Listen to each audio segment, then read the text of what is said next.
எந்த பிரியாணியாக இருந்தாலும் சரி, நான்வெஜ்ஜோ வெஜ்ஜோ இல்லை புலாவோ பிரிஞ்சோ எது பண்ணுறதா இருந்தாலும் பாத்திரம் ரொம்ப ரொம்ப முக்கியம். அந்த பாத்திரம் வந்து ஹெவி பாட்டம், நல்ல திக்காக இருக்கணும் அந்த பாட்டம். அப்படின்னா தான் பிரியாணியோ பிரிஞ்சோ எதுவாக இருந்தாலும் அடி பிடிக்காமல் வரும்.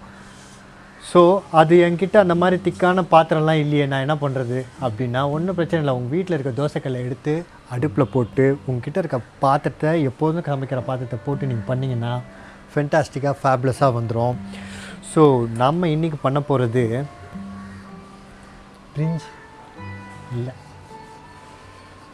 புலாவ் இல்லையே. என் அன்பு வணக்கம். நாம் இன்றைக்கி பண்ண போகிறது குஸ்கா. நான்வெஜ் கடையிலலாம் கொடுப்பாங்கல்ல, நான்வெஜ் பிரியாணி தான் இருக்கும். குஸ்கா கேட்டால் மீட் துண்டுகள்லாம் இல்லாமல் வெறும் ரைஸை மட்டும் போடுவாங்க. டேஸ்ட்டு ஃபென்டாஸ்டிக்காக இருக்கும். இன்றைக்கி பண்ண போகிற ஸ்பெஷல் என்ன தெரியுமா? நான்வெஜ்ஜோட எந்த ஸ்டாக்கு எந்த ஃப்ளேவரிங்கும் எதுவும் யூஸ் பண்ணாமல் அதே டேஸ்ட்டு அதே டெக்ஸ்சரை நம்ம கொண்டு வர போகிறோம். 100 கிலோ சிக்கன் பிரியாணி பண்ணல, அதே அளவு தான், ஆனால் கொஞ்சம் சேஞ்சஸ் இருக்குது. எதுக்குன்னா அதே டெக்ஸ்சர் டேஸ்ட்டு கொண்டு வரதுக்காக. பார்த்துக்கலாமா?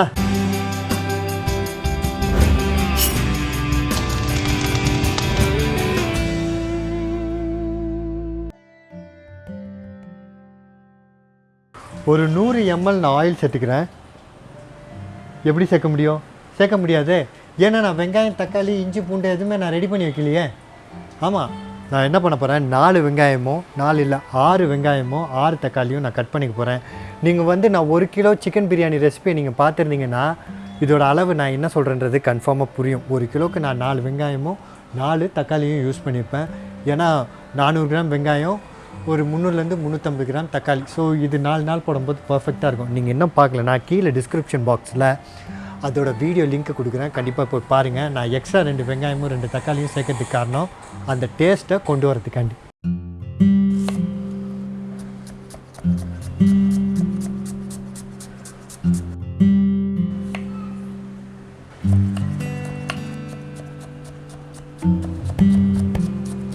லாஸ்ட்டு தக்காளியை வெட்டி முடிக்க போகிறோம். இதுக்கப்புறம் நான் என்ன பண்ண போகிறேன், இஞ்சி பூண்டையும் நான் இடிச்சிக்க போகிறேன். 100 கிராம் இஞ்சியும் 100 கிராம் பூண்டையும் நீங்கள் அதை விழுதாக கூட அடைச்சிக்கலாம், மிக்சியில் போட்டு கொஞ்சமாக தண்ணி ஊற்றிக்கிட்டு. நான் வந்து இடிச்சிக்க போகிறேன். இடித்தா வெங்காயம் போடுறதுக்கு முன்னாடியே முதல்ல போட்டுடணும். விழுதாக போடுறதா வெங்காயம் நல்லா வதங்கினதுக்கப்புறம் போடணும். நான் குக் பண்ணும்போது அது எப்போன்றதை கரெக்டாக காட்டிடுறேன்.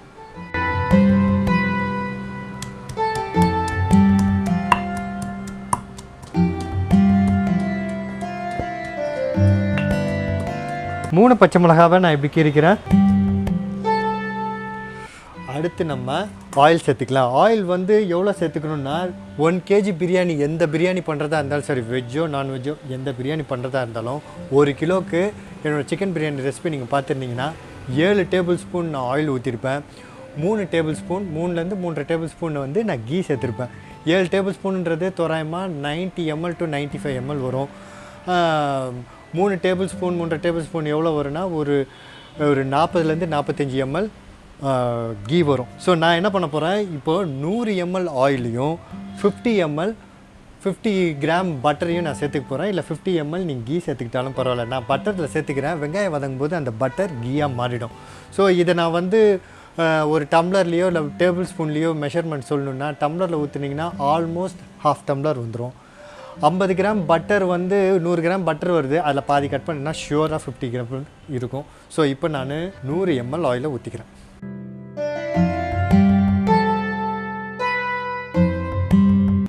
அடுத்தது நம்ம இந்த கிராம்பு ஏலக்காய் பட்டை எல்லாமே ஒரு கிராம் சேர்த்துக்கலாம். ஒரு கிராம்ன்றது மெஷர் பண்ணுறதுக்கு ரொம்ப கஷ்டமாக இருக்கும். ஒரு 7 இல்லை 8 - 10 1 இன்ச் பட்டை எடுத்திங்கன்னா அது 1 கிராம் இருக்கும். ஒரு 8 கிராம்பு எடுத்திங்கன்னா அது 1 கிராம் இருக்கும். ஒரு 8 - 9 ஏலக்காய் எடுத்திங்கன்னா அது 1 கிராம் இருக்கும். அது எல்லாத்தையும் நான் இப்போ சேர்த்துக்கிறேன்.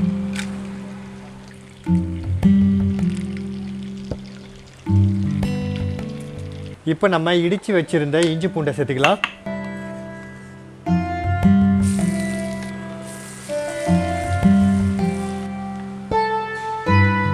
இப்போ நம்ம வெங்காயத்தையும் பச்சை மிளகாவையும் சேர்த்துக்கலாம்.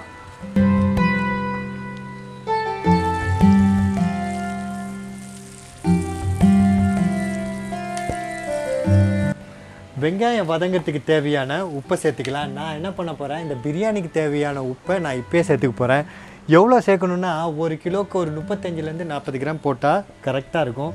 எனக்கு அப்படியே நான் போட்டு பழகிட்டதுனால என்னால் பண்ண முடியும். நீங்கள் பண்ணும்போது என்ன பண்ணுங்கன்னா பாதி உப்பு இப்போ போட்டுக்கோங்க. ரைஸ் போட்டு தம் போடுறதுக்கு முன்னாடி செக் பண்ணி பார்த்துட்டு உப்பு தேவைன்னா அப்போ நீங்கள் போட்டுக்கோங்க.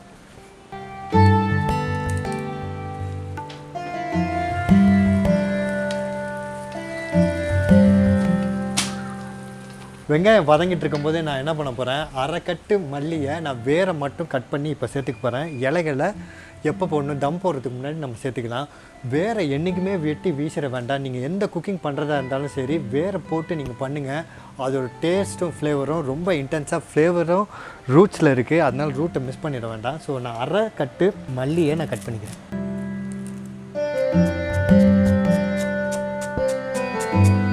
கால் கட்டு புதினாவையும் கட் பண்ணிக்கிறேன்.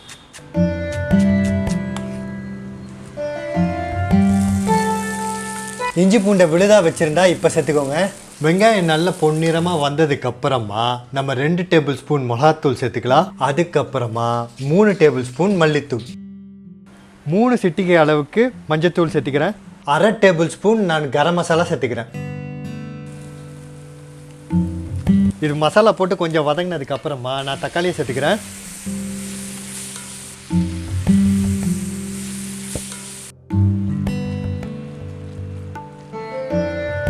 தக்காளி போட்டு ஒரு நிமிஷம் நல்லா வதங்கினதுக்கப்புறமா நான் தயிர் சேர்த்துக்க போகிறேன். தயிர் எவ்வளோ சேர்க்குறேன்னா 1 கிலோ பிரியாணி பண்ணும்போது 200 கிராம் சேர்க்கணும்.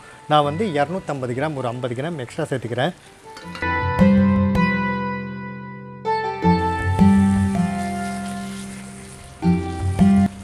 தயிர் போட்டதுக்கப்புறமா நம்ம என்ன பண்ண போகிறோம், கொஞ்சமாக தண்ணி சேர்த்துக்கிட்டு 5 நிமிஷம் நல்லா கொதிக்க விட போகிறோம். தக்காளிலாம் நல்லா வேகிறதுக்காண்டி இதை நல்லா மிக்ஸ் பண்ணிக்கலாம். மிக்ஸ் பண்ணி விட்டு ஒரு 5 நிமிஷம் நல்லா கொதிக்கட்டும்.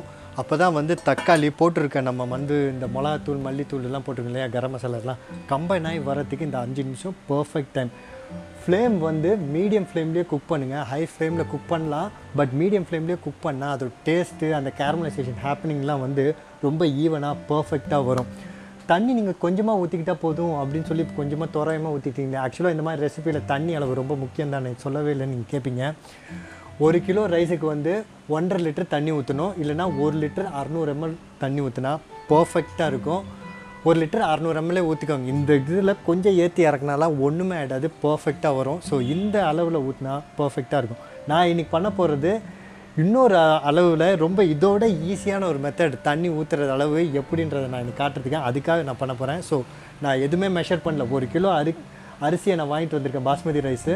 அதை நான் வந்து அரை மணி நேரம் ஊற வச்சு தண்ணியெல்லாம் இருத்து வச்சுருக்கேன், 2 வாட்டி வாஷ் பண்ணி.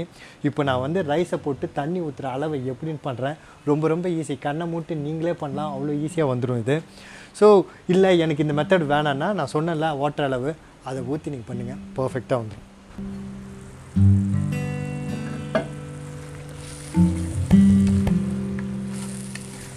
சூப்பராக நல்லா வதங்கிருச்சு. இந்த டயத்தில் நீங்கள் தண்ணி ஏதாவது அளந்து வச்சுருந்தீங்கன்னு வச்சிங்கன்னா அது இப்போ தான் கரெக்ட் டைம். நீங்கள் அப்போ இதை போட்டுடுங்க. போட்டுட்டு உப்பெல்லாம் செக் பண்ணிவிட்டு கொஞ்சம் மல்லியும் புதினாவையும் போட்டு ரைஸை போட்டு தம் பற்ற வேண்டியதான். ஆனால் இப்போ நான் என்ன பண்ண போகிறேன், இந்த தண்ணியெல்லாம் நான் எதுவுமே அளக்கலை. அப்படி அளந்து போடணுன்னா நான் ஆல்ரெடி ரேஷியோ சொல்லிட்டேன், அந்த மாதிரி நீ போட்டுக்கோங்க. இப்போ நான் வந்து டைரெக்டாக ரைஸை போட்டு அதுக்கப்புறமா நான் தண்ணி ஊற்றி மற்றதெல்லாம் நான் பண்ண போகிறேன். இப்போ நான் ரைஸ் போட்டுக்கிறேன். இப்படி பொறுமையாக ரைஸை அப்படியே பரப்பி விடுங்க. போட்டுட்டு நம்ம தண்ணி ஊற்றிட வேண்டியதான். தண்ணியோட அளவு எவ்வளோன்றதை இப்போ நான் காட்டுறேன். இப்போ நான் ஊற்றுறேன், பொறுமையாக ஊற்றுறேன் பாருங்கள். இதை அப்படியே மிக்ஸ் பண்ணி விடுங்க. பார்த்தீங்கன்னா தெரியும், தண்ணியோட அளவும் ரைஸோட அளவும் பர்ஃபெக்டாக இருக்குது, ஈக்குவலாக இருக்குது. இப்படி ஈக்குவலண்ட்டாக சரி சமமாக இருந்துச்சுன்னு வச்சுக்கோங்களேன், நம்ம போட்ட அளவு பர்ஃபெக்ட். நம்ம தம்மு போட்டோன்னா பர்ஃபெக்டாக பொலன்னு உதிரியாக குஸ்கா ரெடி ஆகிடும். இதை நீங்கள் வந்து அப்படியே சிக்கனுக்கும் இம்ப்ளிமெண்ட் பண்ணலாம். இதே மாதிரி நான் சொன்னேன் இல்லையா, தண்ணியும் அரிசியும் கரெக்டாக ஈக்குவலண்ட்டாக அப்படி நீங்கள் சிக்கனுக்கு ஊற்றினா கூட பர்ஃபெக்டாக இருக்கும். மட்டனுக்கு கொஞ்சம் மாறும், அதை நான் மட்டன் பிரியாணி பண்ணும்போது நான் சொல்கிறேன். புதினாவும் மல்லியும் கொஞ்சமாக இப்போ நான் சேர்த்துக்கிறேன்.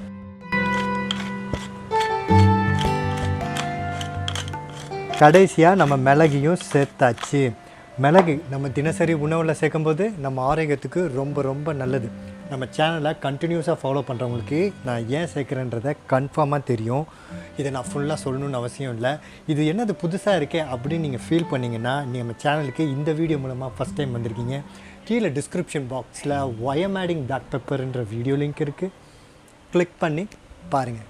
நல்லா கொதிச்சதுக்கப்புறமா நம்ம தம் போட்டுக்கலாம். 10 நிமிஷம் ஆச்சு, ஓப்பன் பண்ணிடலாமா?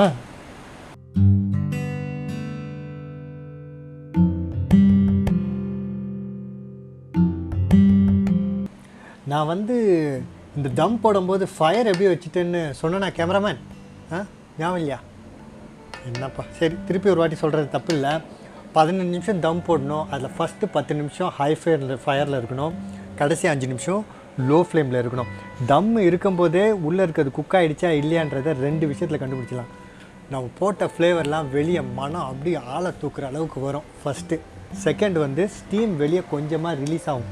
நம்ம நல்லா தான் போட்டு நல்லா டைட்டாக தம் போட்டிருந்தாலும் அந்த ஸ்டீம் ரிலீஸ் ஆகும். இது ரெண்டுத்தையும் பார்த்துட்டா பர்ஃபெக்டாக ரெடி ஆகிடும் நம்மளோட தம் பிரியாணி. எதாக இருந்தாலும் இதுதான் அதோட ட்ரிக்கு கண்டுபிடிக்கிறதுக்கு. ஸோ இதெல்லாம் பண்ணும்போதே மனம் ஆளை தூக்கிச்சு. எனக்கு அப்போவே தெரிஞ்சு போச்சு இது ரெடின்னு. என்ன ஃப்ளேவரில் அமேசிங். இந்த மாதிரி ஃப்ளேவர்ஃபுல் ரெசிபீஸ் நம்ம சேனலில் வரதெல்லாம் உங்களுக்கு பர்சனலாக வாட்ஸ்அப்பில் நோட்டிஃபை பண்ணுமா? எனக்கு ஹாய் மட்டும் ஒரு வாட்ஸ்அப் பண்ணுங்கள். பண்ண வேண்டிய வாட்ஸ்அப் நம்பர் 9940302830. இந்த வீடியோ பிடிச்சிருக்குல்ல, அப்போது சப்ஸ்கிரைப் பண்ணுங்கள். சப்ஸ்கிரைப் பண்ணுற வரைக்கும் நான் இந்த இடத்த விட்டு நவரவும் மாட்டேன், இந்த வீடியோவும் முடிக்க மாட்டேன். பண்ண மாட்டீங்க? ஓகே, அப்போது ஷேர் பண்ணுங்கள் முக்கியமாக. ஏன்னா life is better when we share.